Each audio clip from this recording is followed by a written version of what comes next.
अगर किसी फ्रेशर को किसी भी आईटी कंपनी में जाना है तो कौन सी लैंग्वेज रिक्वायर्ड है based on companies like service based company, product based company और स्टार्टअप्स? क्या आपको क्या लगता है कि भाई ये चीज़ें पढ़ लो आपको सर्विस बेस्ड कंपनी में जॉब मिल जाएगी, ये चीज़ें पढ़ लो आपको एक प्रोडक्ट बेस्ड कंपनी में जॉब मिल जाएगी, अगर आप ये पढ़ लोगे तो आपको स्टार्टअप तो उठा ही लेगा?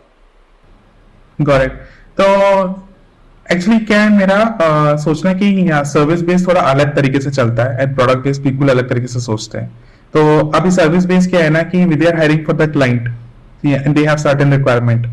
तो they try to get the resource या जो भी बंदे को वो हायर कर रहे हैं वो ये चाहते हैं कि उस बंदे को उसके बारे में पहले से पता हो, क्योंकि उनका टाइम बचेगा, केटी एंड ऑल दोस थिंग्स, वो रैंप अप में उनका एक्सपेंडिचर भी होता है ना, क्योंकि for them the money is the time basically। तो अभी किसी को उन्होंने हायर किया and if that person is taking 3 to 4 months to get ramp up because वो पहले उसने उस चीज पे काम नहीं किया है तो उनका 3 to 4 months का लॉस है, तो वो बिलिंग नहीं होगा। अभी सर्विस बेस के लिए क्राइटेरिया से बिलिंग होता है, बट अगर they find somebody who is already known to that technology, चाहे जावा हो, चाहे सी शार्प हो, चाहे सी प्लस प्लस हो, तो उससे उनको बेनिफिट क्या मिलता है, they had to spend less time in KT, है ना, तो वो 15 दिन में ही शायद प्रोडक्टिव हो जाएगा एंड द बिलिंग स्टार्ट्स। तो क्योंकि यहाँ मार्केट में इतना सारे लोग अवेलेबल है ना, तो they think in a different way because everybody wants to earn money, correct. तो सर्विस बेस का क्राइटेरिया थोड़ा अलग है, but you know what about product base, उनका थोड़ा सा सोचने का नजरिया अलग है। They always go for interviews which is like language agnostic. तो उसका रीजन कि they believe in hiring somebody who is having good analytic skills. तो उनका सोचना ये होता है कि अगर हमने अच्छे बंदे को जावा कोडिंग आती है, सपोज अब उसने जावा के रिसोर्स को हमने हायर कर लिया, but he is not that great in analytical skills, then वो फिर सोल्यूशन कैसे निकाल के आएगा, क्योंकि product based companies are mainly around solving the problems, right. तो कोई प्रॉब्लम अगर आएगा उसको सॉल्व आप अच्छे से तभी कर सकते हो when you have good analytical skills. So they actually prefer looking at the candidate, how they are approaching the problem, how they are solving the problem. That is more important. अभी वो किसी भी लैंग्वेज पे वो hardly matters, वो Python पे भी वो चलेगा उनको, but at time you are able to solve the problem, you are taking the right approach, they will actually go for you, because उसके बाद वो 3-4 महीने का टाइम स्पेंड करेंगे, उनको फर्क नहीं पड़ता क्योंकि उनका कोई बिलिंग वाला क्राइटेरिया नहीं है।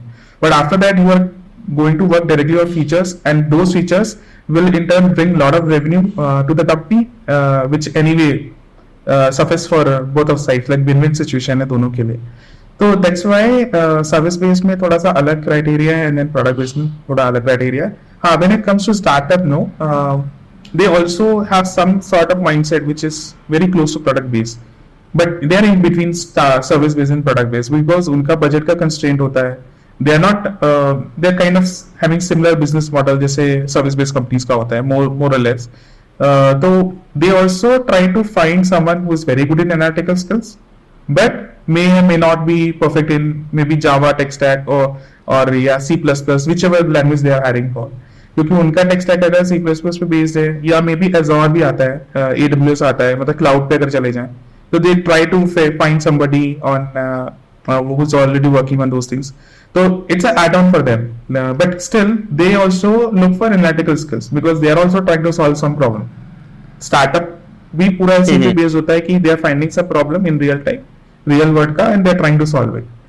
तो it's a mix of thing, but still service based का criteria completely अलग होता है। तो वहाँ पे तो ये कि if you are perfect in some language and if there is a job vacancy for Java developer, because that's why it comes like this. If you go in career portal, service based company में या product based company में, product based company will always reach out, मतलब jobs जो आएगी वैसे आएगी, software developer 2, senior software engineer ऐसा करके, बट सर्विस बेस्ड कंपनी में हमेशा आएगा C++ developer, Java developer, Salesforce developer, इस टाइप से।